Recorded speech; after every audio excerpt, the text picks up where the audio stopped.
Rats. They say you're never more than 6 feet away from one. They spread disease and fear.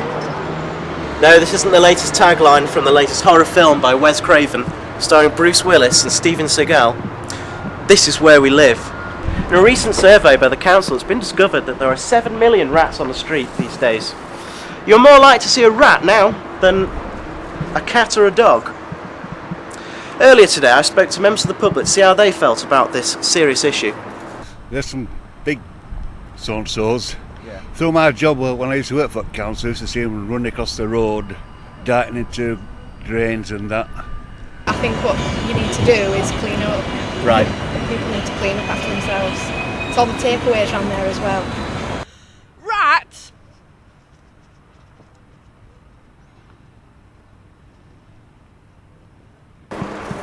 As you can see, they can stir up a lot of emotion in people, and it's a devil of a job for the council to sort this out. I spoke to Dennis Shipway about what the council are doing. Okay, well, first question. Does Bradford have a problem with rodents? Yes, it does. Yes, we have a problem, as with other towns and cities around England. They all have a problem. Where are the main problem areas, the main hotspots in Bradford? There's hot spots around Bradford that crop up now and again, whereby it's usually caused by fly tipping. People throw an excessive amount of food out, which causes rats to come into the area, and that becomes a hotspot.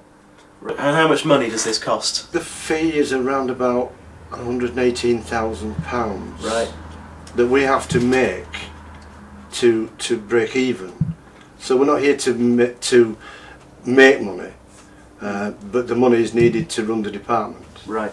What specific initiatives has the council taken? We have visible services team, we have a task force, we have inner city wardens who report to us any hotspots that may be around that we haven't come across ourselves.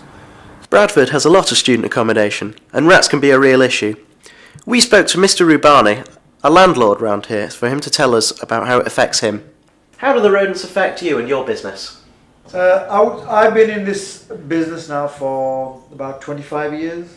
Right. But early days, Yorkshire Water took on the responsibility of actually clearing the sewers and making sure that they've got baits, etc., and they're under control, the rodents. But since it was all privatised, there were a lot of cutbacks, and that's when the problem increased. As you can tell from these interviews, that the rats in Bradford are still a real big problem. But with a concerted effort from everyone, we can surely deal with this problem once and for all. But it just goes to show that a trap a day doesn't necessarily keep the rats at bay. This is Daniel Mayers for Outlook. Thank you.